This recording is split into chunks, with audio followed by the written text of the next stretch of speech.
got the old truck in the garage. I told you I was going to do the rears, which I did finish the rears up, but I didn't get a good video of it.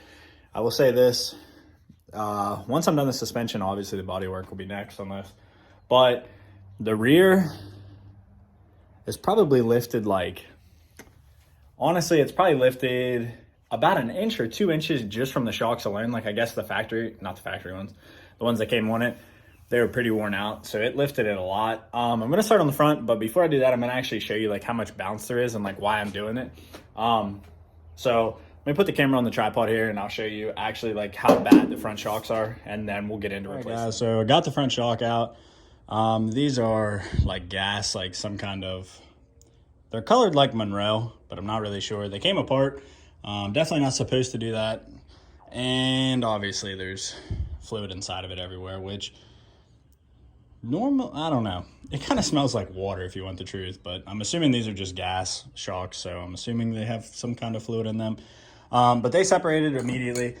To get the bottom off is a 21 millimeter under there. To get the tops off, you got 3 15s on the top right there, and then that top nut is a 19 millimeter, which I still got to get off because it was just spinning, but yeah, wasn't too bad, pretty easy to come out. So I'm gonna go ahead and get the Bilstein ready and put it back in there. All right, guys, so I put a little Raptor liner on it, scuffed it up. I mean, it's not going to be perfect by any means, but looks a hell of a lot better than it did. That Raptor liner stuff, here's the can. This stuff's pretty good. It's like $14 or whatever, but there's a lot of good reviews about this for like undercoating and bed liners and all that, so I figured for a shock top mount it would be really good. So let that dry for like, I don't know, 20 minutes. It's really nice. I'm probably going to sit it out in the sun. And then, yeah, get to putting it back on. So while I'm waiting for that to dry, guys, figured show you fresh out of the pack. This is what the Bilstein looks like. Not even comparable. Guys, when you're replacing suspension, spend the extra money. It goes a long way. Quality of this feels night and day.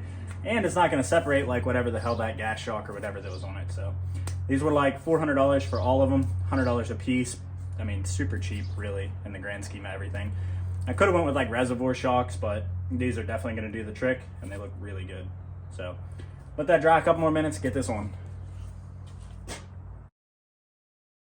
All right, guys, figured I'd do a video on how to remove front shocks on these. I already did the other side, but 94 to 2002 front shocks, super easy to do.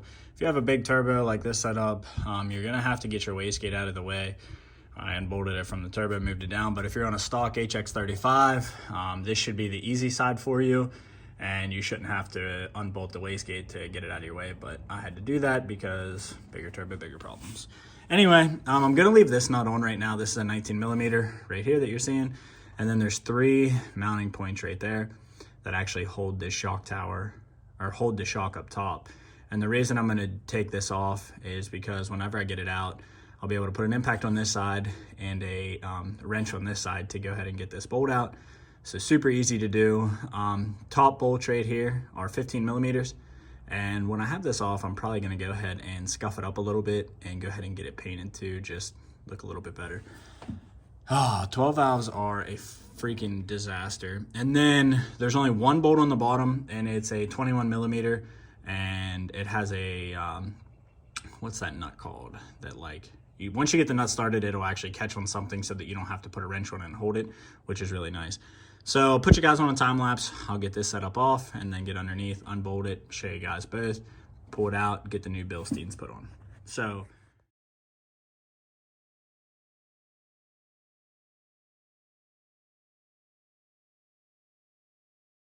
all right, guys, so once the shock's out with the top hat left on, like I said, I'm going to clean it up before it goes back, but this is what you're going to be dealt with. So what I'm going to do is put a 19 on this end right here, and then take a wrench. Actually, it looks no, it's a 19. I was going to say, actually, it looks a little bit bigger, but it's not.